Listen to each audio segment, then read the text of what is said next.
ہم صرف اس وقت ہی اہم ہیں جب ہم اس کے جلال کے لیے استعمال ہوتے ہیں۔ دوسرے باب کی 5ویں آیت، روحانی گھر۔ مسیح میں تمام ایمانداروں سے بنتا جاتا ہے، اس لیے اس سے مراد کلیسیا ہے۔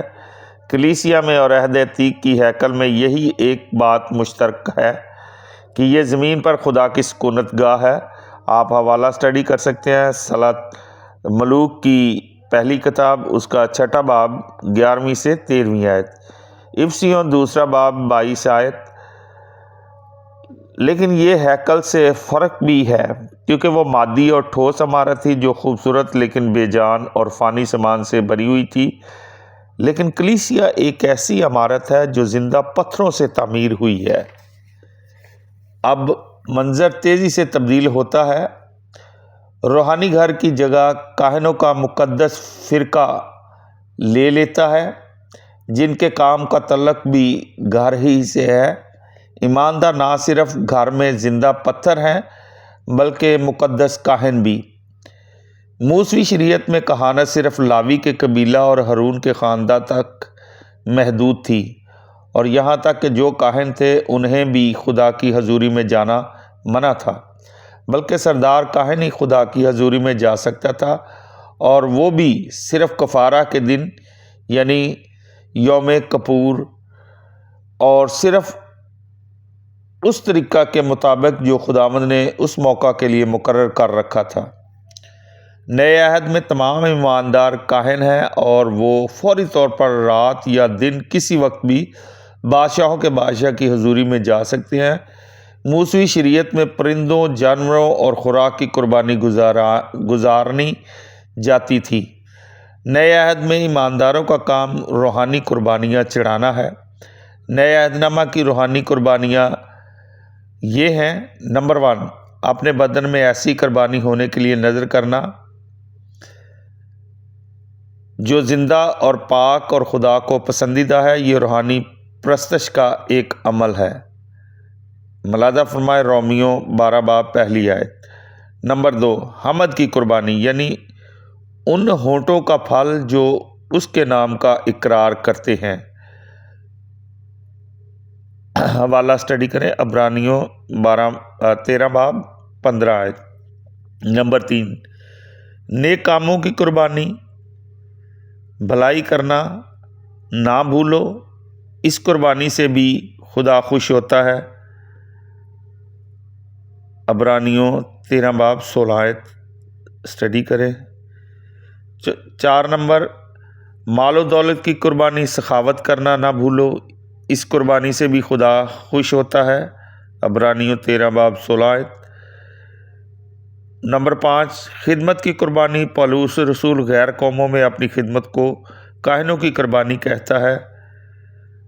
حوالہ اسٹڈی کریں رومیوں 15 باب 16 آیت۔ یہ قربانیاں یسوع مسیح کے وسیلہ سے خدا کے نزدیک مقبول ہوتی ہیں۔ صرف یسوع مسیح کے وسیلہ سے جو ہمارا درمیانی ہے ہم خدا کے پاس جا سکتے ہیں، اور صرف اسی کے وسیلہ سے ہماری قربانیاں خدا کو مقبول ہوتی ہیں۔ جو کچھ ہم کرتے ہیں، ہماری پرستش اور ہماری خدمت ناکامل ہے، گناہ کے سبب سے ناقص ہے، لیکن اس سے پیشتر کہ وہ خدا کے پاس پہنچے، وہ مسیح کے پاس سے ہو کر گزرتا ہے۔ وہ ان قربانیوں میں سے گناہ کو نکال دیتا ہے، اور جب وہ خدا کے پاس پہنچتی ہیں تو کامل ہوتی ہیں۔ پرانے عہد میں سردار کاہن اپنی پگڑی پر سامنے خالص ہونے کا پتھر باندھتا تھا، جس پر لکھا ہوتا تھا کہ خداوند کے لیے مقدس۔ خروج 28 باب 36 آیت اسٹڈی کریں۔ یہ ہر اس گناہ کے لیے تھا جو لوگوں کی ان قربانیوں میں ہوتا تھا۔ خروج 28 باب 38 آیت۔ بعینہ ہمارا سردار کاہن بھی انسانی خامی کے لیے جو ہماری قربانیوں میں ہوتی ہے امامہ پہنے ہوئے ہے۔ تمام ایمانداروں کی کہانت ایک حقیقت ہے جسے ہر ایک مسیحی کو سمجھنا، اس پر ایمان رکھنا اور اس پر عمل کرنا چاہیے، لیکن ساتھ ہی اس کو غلط طور پر استعمال بھی نہیں کرنا چاہیے۔ اگرچہ تمام ایماندار کاہن ہیں، لیکن ہر ایک کاہن کو جماعت میں منادی کرنے یا تعلیم دینے کا حق حاصل نہیں ہے۔ کچھ ایسی پابندیاں ہیں جنہیں ضرور ہی پیش نظر رکھنا چاہیے۔ نمبر 1، عورتوں کو تعلیم دینے یا آدمیوں پر اختیار رکھنے سے منع کیا گیا ہے۔ وہ جماعت میں خاموش رہیں۔ آپ حوالہ اسٹڈی کر سکتے ہیں، تیموتوس کا پہلا خط، اس کا 2 باب 12ویں آیت۔ نمبر 2، جو آدمی بولے وہ ایسے بولے گویا خدا کا کلام پیش کر رہا ہے۔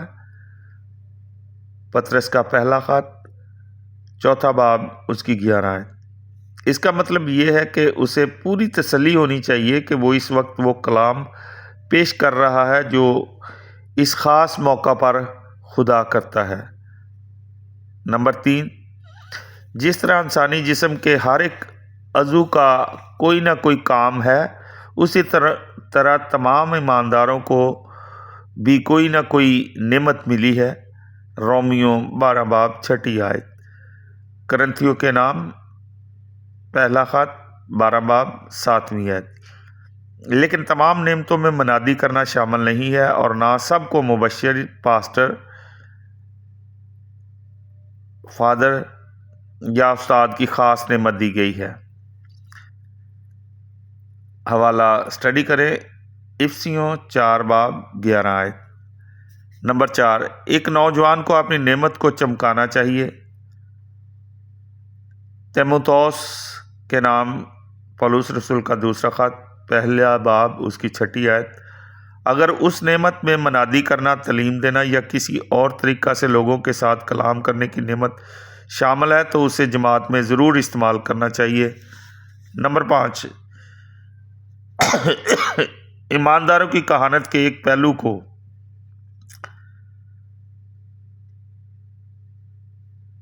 کرنتھیوں کے نام پہلے خط میں اس کے 14 باب کی 26 آیت میں دکھایا گیا ہے۔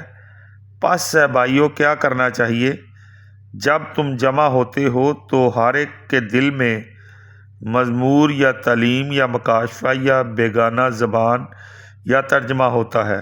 سب کچھ روحانی ترقی کے لیے ہونا چاہیے۔ اسی باب میں اور بھی پابندیاں ہیں جو جماعت میں امن قائم رکھنے اور ترقی کے لیے نعمتوں کے عام استعمال کو محدود بناتی ہیں۔ ہمیں ہر مسیحی کے کاہن ہونے کو مقامی کلیسیا میں غلط رویے کو درست ثابت کرنے کے لیے آڑ نہیں بنانا چاہیے۔ 2 باب کی 6 آیت۔ پطرس ابھی تک امارت کے متعلق سوچ رہا تھا، لہٰذا وہ خاص طور پر مسیح کے کونے کے سرے کا پتھر ہونے کی طرف متوجہ ہوتا ہے۔ وہ اشعیاء 28 باب 16 سے اقتباس کر کے یہ دکھاتا ہے کہ مسیح کے کونے کے سرے کے پتھر کی حیثیت کے بارے میں کلام میں پہلے ہی بتا دیا گیا تھا۔ وہ ظاہر کرتا ہے کہ خدا نے ارادہ کر رکھا ہے کہ وہ مسیح کو یہ لسانی مرتبہ دے کر وہ چنا ہوا اور قیمتی پتھر ہے، اور کہ وہ مکمل طور پر قابل اعتماد ہے۔ اگر کوئی شخص اس پر ایمان لائے تو اسے مایوسی نہیں ہوگی۔ اس حوالے میں کونے کے سرے کا پتھر کے 3 مطلب ہو سکتے ہیں، اور ان میں سے ہر ایک کا اطلاق خداوند یسوع مسیح پر ہوتا ہے۔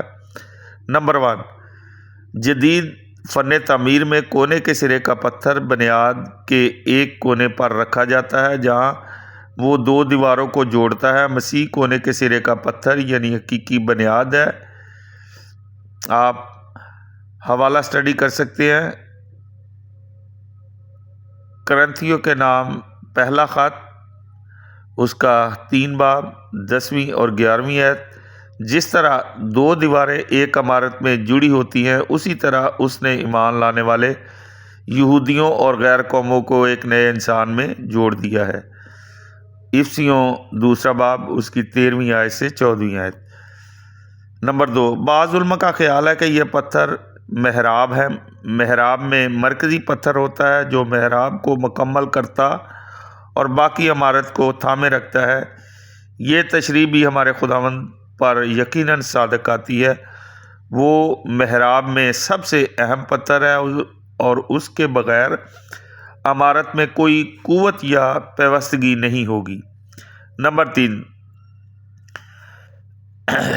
تیسرا نظریہ یہ ہے کہ یہ پتھر مخروطی مینار میں چوٹی کا پتھر ہے جو سارے ڈھانچے میں سب سے بلند پتھر ہوتا ہے۔ سارے ڈھانچے میں صرف یہی پتھر ہے جو مخروطی مینار کی شکل کا ہوتا ہے۔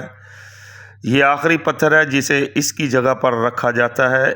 اسی طرح مسیح کلیسیا میں چوٹی کا پتھر ہے جو حقیقتاً لاسانی پتھر ہے۔ کلیسیا اس سے اپنا کردار حاصل کرتی ہے۔ جب وہ واپس آئے گا تو عمارت مکمل ہوگی۔ وہ چنا ہوا اور قیمتی پتھر ہے۔ وہ ان معنوں میں چنا ہوا ہے کہ خدا نے اسے سب سے بڑی عزت دینے کے لیے چنا ہے، اور وہ قیمتی ہے کیونکہ کوئی اس جیسا نہیں ہے۔ جو اس پر ایمان لائے گا ہرگز شرمندہ نہ ہوگا۔ اشعیاء 28:16 میں جہاں سے یہ حوالہ لیا گیا ہے اس کا ترجمہ یوں ہے: جو کوئی ایمان لاتا ہے قائم رہے گا۔ اگر ان دونوں کو اکٹھا کر دیا جائے تو ایک شاندار وعدہ ملتا ہے کہ وہ جن کے پاس مسیح بطور کونے کے سرے کا پتھر ہے وہ پریشان کن تذلیل سے بچ گئے ہیں اور قائم ہیں۔ دوسرے باب کی 7ویں آیت۔ اس سے پہلے کی آیات میں خداوند یسوع کو زندہ پتھر، رد کیا ہوا پتھر، قیمتی پتھر اور کونے کے سرے کا پتھر بتایا گیا ہے۔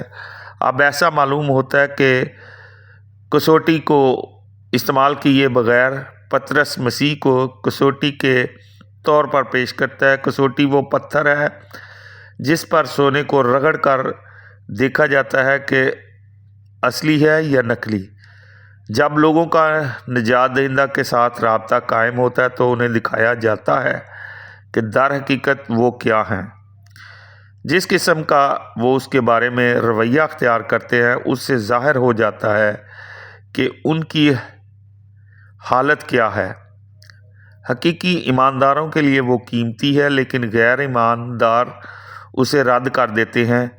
زمینی خوشیوں کا مقابلہ ایک لمحہ کے لیے بھی مسیح سے بھرپور زندگی کے ساتھ نہیں کیا جا سکتا۔ وہ 10,000 ہزاروں میں ممتاز ہے اور ازبس شیریں ہے۔ ملاحظہ فرمائے نشید الناشید 5 باب 1 آیت اور 16 آیت۔ لیکن ایمان نہ لانے والوں کے لیے کیا رہا؟ مزمور نویس مزمور 118 میں پیش گوئی کرتا ہے کہ اس قیمتی پتھر کو معمار رد کر دیں گے، لیکن بعد میں وہ کونے کے سرے کا پتھر ہو جائے گا۔ خداوند یسوع نے اپنی پہلی آمد کے وقت اپنے آپ کو بنی اسرائیل کے سامنے پیش کیا، لیکن لوگوں اور خاص طور پر سرداروں کے دل میں اس کے لیے جگہ نہیں تھی۔ انہوں نے اسے رد کر دیا اور مصلوب ہونے کے لیے حوالہ کر دیا۔ لیکن خدا نے اسے مردوں میں سے زندہ کیا اور آسمان پر اپنے دائیں ہاتھ بٹھایا۔ جب وہ رد کیا گیا دوبارہ زمین پر آئے گا تو وہ بطور بادشاہوں کا بادشاہ اور خداوندوں کا خداوند آئے گا۔ اس وقت علی الاعلان ظاہر کیا جائے گا کہ وہ کونے کے سرے کا پتھر ہے۔ دوسرے باب کی 8ویں آیت۔ اب منظر کسوٹی اور کونے کے سرے کے پتھر سے ٹھیس لگنے کا پتھر میں تبدیل ہوتا ہے۔ اشعیاء نبی نے پیشن گوئی کی تھی کہ وہ ایک ایسا پتھر ہوگا جس سے لوگوں کو ٹھوکر لگے گی اور گریں گے۔ اشعیاء 8 باب 14 اور 15 آیت۔ یہ اسرائیلی قوم کی تاریخ میں لفظاً پورا ہوا۔ جب ان کا المسیح آیا تو یہودیوں کو اس کی پیدائش اور اس کی سادہ زندگی سے ٹھوکر لگی۔ انہیں ایک سیاسی ہر دل عزیز لیڈر اور فوجی مرد آہن کی ضرورت تھی۔ انہوں نے مدلل اثبات کے باوجود اسے رد کر دیا اور موعودہ المسیح قبول کرنے سے انکار کر دیا۔ لیکن اس کا اطلاق صرف بنی اسرائیل پر ہی نہیں ہوتا۔ وہ لوگ جو یسوع پر ایمان نہیں لاتے وہ ان کے لیے ٹھیس لگنے کا پتھر اور ٹھوکر کھانے کی چٹان بن جاتا ہے۔ لوگ یا تو توبہ اور نجات کے لیے ایمان کے ساتھ اسے سجدہ کرتے ہیں یا پھر اس سے ٹھوکر کھا کر دوزخ میں گر جاتے ہیں۔ وہ ان کی نجات کا باعث بن سکتا تھا، اب ان کے لیے سزا کا سبب بن جاتا ہے۔ وہ غیر جانبدار نہیں رہ سکتا، ضروری ہے کہ وہ ہمارا نجات دہندہ بنے یا پھر منصف۔ نافرمان ہو کر کلام سے ٹھوکر کھاتے ہیں۔ وہ کیوں ٹھوکر کھاتے ہیں؟ اس لیے نہیں کہ انہیں کوئی عقلی مشکلات درپیش ہیں یا خداوند یسوع کے بارے میں کوئی ایسی بات ہے جو ان کا اس پر ایمان لانا ناممکن بنا دیتی ہے۔ وہ اس لیے ٹھوکر کھاتے ہیں کیونکہ وہ دیدہ دانستہ کلام کی نافرمانی کرتے ہیں۔ مسئلہ انسانی ارادہ اور مرضی کا ہے۔ لوگ نجات کیوں نہیں پاتے؟ اس لیے کہ وہ نجات پانا ہی نہیں چاہتے۔ یوحنا 5:40 آیت 8 کا آخری حصہ کہ وہ اسی کے لیے مقرر بھی ہوئے، ایسا کہتا ہوا نظر آتا ہے گویا وہ کلام کی نافرمانی کرنے ہی کے لیے مقرر ہوئے تھے۔ کیا اس کا یہی مطلب ہے؟ نہیں، یہ آیت یہ سکھاتی ہے کہ وہ جو اپنی مرضی سے کلام کو رد کرتے ہیں وہ ٹھوکر کھانے کے لیے مقرر ہوئے ہیں۔ یہ الفاظ کہ اسی کے لیے مقرر بھی ہوئے، اس آیت کے پہلے تمام الفاظ کی طرف اشارہ ہے، یعنی یہ کہ وہ نافرمان ہو کر کلام سے ٹھوکر کھاتے ہیں۔ خدا نے یہ حکم دے رکھا ہے کہ وہ جو خداوند یسوع کو نہیں مانتے ٹھوکر کھائیں گے۔ اگر ایک آدمی اپنی بے ایمانی پر قائم رہتا ہے تو پھر وہ ٹھوکر کھانے کے لیے ہی مقرر ہوا ہے۔ فرمانبرداری کے لیے رضامند نہ ہونا ٹھوکر کھانے کو لازمی نتیجہ بنا دیتا ہے۔ دوسرے باب کی 9 آیت پطرس ایک مرتبہ پھر ایمانداروں کے استحقاق اور مرتبے کا ذکر کرتا ہے۔ وہ ایک برگزیدہ نسل، شاہی کاہنوں کا فرقہ، مقدس قوم اور خدا کی خاص ملکیت ہے۔ خدا نے بنی اسرائیل سے وعدہ کیا کہ اگر وہ اس کی فرمانبرداری کریں گے تو یہ اعزاز ان کو ملیں گے۔ اگر تم میری بات مانو اور میرے عہد پر چلو تو سب قوموں میں سے تم ہی میری خاص ملکیت ٹھہرو گے، کیونکہ ساری زمین میری ہے اور تم میرے لیے کاہنوں کی ایک مملکت اور مقدس قوم ہوگے۔ خروج 19 باب 5 اور 6 الف آیت۔ چونکہ بنی اسرائیل خدا پر ایمان رکھنے سے قاصر رہے، اس لیے وہ خدا کی قوم بننے کے اعزاز سے محروم ہو گئے۔ اس فضل کے زمانہ میں کلیسیا اس مقبولیت کے مقام پر فائز ہے جو بنی اسرائیل نے اپنی نافرمانی کے سبب سے کھو دیا تھا۔ اس زمانہ میں ایماندار خدا کی برگزیدہ نسل ہیں۔ خدا نے انہیں مسیح کی ملکیت ہونے کے لیے بنائے عالم سے پیشتر چن لیا۔ افسیوں 1 باب 4 آیت۔ لیکن مشترکہ حسب نسب اور نمایاں جسمانی خصوصیات کی بنا پر زمینی نسل ہونے کی بجائے مسیحی الہی ولدیت اور روحانی مشابہت کی بنا پر آسمانی لوگ ہیں۔ ایماندار شاہی کاہنوں کا فرقہ بھی ہیں۔ یہ دوسری کہانت ہے جس کا ذکر اس باب میں آیا ہے۔ آیت نمبر 5 میں ایمانداروں کو مقدس کاہن بتایا گیا ہے جو روحانی قربانیاں گزرانتے ہیں۔ اب انہیں شاہی کاہن کہا گیا ہے جو خدا کی خوبیاں بیان کرتے ہیں۔ بطور مقدس کاہن وہ پرستش کے لیے بذریعہ ایمان اسمانی مقدس میں داخل ہوتے ہیں، اور بطور شاہی کاہن وہ گواہی دینے کے لیے دنیا میں جاتے ہیں۔ کہانت میں اس فرق کی منظر کشی پولس اور سلاس کی قید کے دوران کی گئی ہے۔ بطور مقدس کاہن وہ آدھی رات کو خدا کی حمد و تعریف کرتے تھے، اور بطور شاہی کاہن انہوں نے جیل کے داروغہ کے سامنے منادی کی۔ اعمال 16 باب 25 اور 31 آیت۔ ایماندار ایک مقدس قوم ہے۔ خدا کا ارادہ تھا کہ بنی اسرائیل ایک ایسی امت ہو جو اپنی پاکیزگی سے پہچانی جائے، لیکن اسرائیلیوں نے اپنے غیر قوم پڑوسیوں کے گناہ آلودہ کاموں کی پیروی شروع کر دی، پس خدا نے عارضی طور پر انہیں ایک طرف کر دیا اور اب کلیسیا خدا کی مقدس قوم ہے۔ آخری نکتہ یہ ہے کہ مسیحی ایک ایسی امت ہے جو خدا کی خاص ملکیت ہے، وہ ایک لاسانی طریقے سے اس کے ہیں اور اس کی نظر میں ان کی خاص قدر ہے۔ آیت نمبر 9 کا آخری حصہ ان لوگوں کی جو نئی نسل کاہن قوم اور امت ہے ذمہ داریوں کو بیان کرتا ہے۔ ہم اس کی جس نے ہمیں تاریکی سے اپنی عجیب روشنی میں بلایا ہے خوبیاں بیان کریں گے۔ ایک وقت تھا جب کہ ہم گناہ کی تاریکی اور شرمندگی میں بھٹک رہے تھے، لیکن ایک عجیب مخلصی کے ذریعے اس کے پیارے بیٹے کی بادشاہی میں داخل ہو گئے۔ روشنی اتنی صاف اور چمکدار ہے جتنی کہ تاریکی شدید تھی۔ ہمیں اس کی جس نے ہمارے لیے یہ سب کچھ کیا ہے کتنی حمد و تعریف کرنی چاہیے۔ دوسرے باب کی 10ویں آیت، پطرس کا پہلا خط میں سے پطرس اس حصے کو ہوشیہ کی کتاب سے حوالہ دے کر ختم کرتا ہے۔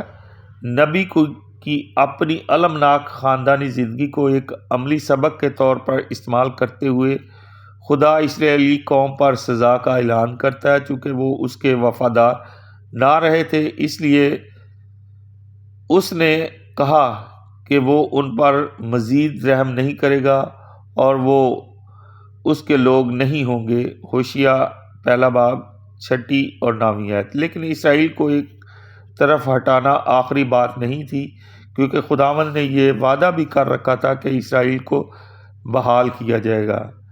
میں اس پر رحم کروں گا اور کہوں گا تم میرے لوگ ہو، اور وہ کہیں گے اے ہمارے خداوند۔ ہوشیہ دوسرا باب 23 آیت۔ پطرس جن لوگوں کو یہ خط لکھ رہا ہے ان میں سے بعض اسرائیلی قوم کا حصہ تھے، لیکن اب وہ کلیسیا کے ممبر تھے۔ مسیح پر ایمان لانے کے باعث وہ خدا کے لوگ بن گئے تھے، جبکہ ایمان نہ لانے والے یہودی ابھی تک الگ تھے۔ پس پطرس اپنے ہم عصر تبدیل شدہ یہودیوں کی حالت میں ہوشیہ دوسرا باب اس کی 23 آیت کی جزوی تکمیل دیکھتا ہے۔ مسیح میں وہ خدا کے نئے لوگ بن گئے تھے اور مسیح میں ان پر رحمت ہوئی۔ خدا نے ہوشیہ نبی کی معرفت جن برکات کا اسرائیل سے وعدہ کیا تھا اس سے یہ مٹھی بھر یہودی اسرائیلی قوم کے ان سے لطف اندوز ہونے سے پہلے ہی حظ اٹھا رہے تھے۔ پطرس کے خط میں اس حوالہ سے کس کو یہ نتیجہ اخذ نہیں کرنا چاہیے کہ چونکہ اب کلیسیا خدا کے لوگ ہیں، اس لیے خدا نے اسرائیل کو بطور قوم رد کر دیا ہے، اور نہ کسی کو یہ فرض کر لینا چاہیے کہ اب کلیسیا خدا کا اسرائیل ہے، یا یہ کہ خدا نے جو وعدے اسرائیل سے کیے ان کا اطلاق اب کلیسیا پر ہوتا ہے۔ اسرائیل اور کلیسیا دو الگ الگ اور فرق وجود رکھتے ہیں۔ اس فرق کو سمجھ لینا نبوتی کلام کی تشریح کرنے میں اہم کلیہ ہے۔ ابراہیم کی بلاہٹ سے المسیح کی آمد تک بنی اسرائیل خدا کے چنے ہوئے زمینی لوگ ہیں۔ اس قوم کی بغاوت اور بے وفائی اس وقت اپنی معراج کو پہنچی جب مسیح کو صلیب پر کینوں سے جڑا گیا۔ اس عظیم گناہ کی وجہ سے خدا نے بنی اسرائیل کو عارضی طور پر ایک طرف کر دیا، اگرچہ وہ اب بھی اس کے قدیم ترین زمینی لوگ ہیں، تاہم وہ اس کے چنے ہوئے لوگ نہیں ہیں۔ موجودہ زمانہ میں خدا کے نئے لوگ کلیسیا ہے۔ کلیسیائی زمانہ خدا کے بنی اسرائیل کے ساتھ سلوک میں گویا جملہ اور مترازہ کے طور پر ہے۔ جب یہ جملہ مترازہ ختم ہو جائے گا، یعنی کلیسیا آسمان پر اٹھا لی جائے گی، تو خدا اسرائیل کے ساتھ پھر معاملات شروع کر دے گا۔ اس وقت اسرائیل کا ایمان لانے والا حصہ پھر خدا کے لوگ بن جائے گا۔ ہوشیہ نبی کی پیشن گوئی کی حتمی تکمیل ہنوز مستقبل ہے۔ یہ مسیح کی دوسری آمد پر وقوع پذیر ہوگی۔ جس قوم نے المسیح کو رد کیا تھا وہ اس پر جس کو انہوں نے چھیدا ہے نظر کریں گے اور اس کے لیے ماتم کریں گے، جیسا کوئی اپنے اکلوتے کے لیے کرتا ہے۔ زکریا 12:10۔ تب تائب اور ایمان لانے والے اسرائیل پر رحمت ہوگی اور ایک مرتبہ پھر وہ خدا کی امت بن جائیں گے۔ جس نقطہ کو پطرس آیت 10 میں بیان کر رہا ہے یہ ہے کہ فی زمانہ ایمان لانے والے یہودی ہوشیہ نبی کی پیشن گوئی سے پیشگی محظوظ ہو رہے ہیں، کیونکہ ایمان نہ لانے والے یہودی ابھی تک خدا سے جدا ہیں۔ مکمل اور آخری تکمیل اس وقت ہوگی جب کہ چھڑانے والا صیون سے نکلے گا اور بے دینی کو یعقوب سے دفع کرے گا۔ 11:26۔ آج ہم نے پطرس کے پہلے خط کی کنجی میں دوسرے باب کی 4 آیت سے 10 آیت تک اسٹڈی کی ہے۔ نیکسٹ اسٹڈی میں ہم دوسرے باب کی ایماندار کے تعلقات کے طور پر اسٹڈی کریں گے۔ تب تک کے لیے اپنے خادم most reverend bishop doctor Stephen Siddique کو اجازت دیں۔ نیکسٹ بائبل اسٹڈی سیشن میں آپ کی خدمت میں دوبارہ حاضر ہوں گے۔ خدا ہم سب کو اپنا کلام پڑھنے، سننے اور اس پر عمل کرنے کی توفیق عطا فرمائے۔ مسیح ہمارے خداوند کے وسیلے سے آمین۔ خدا باپ، بیٹے، روح القدس کے نام سے آمین۔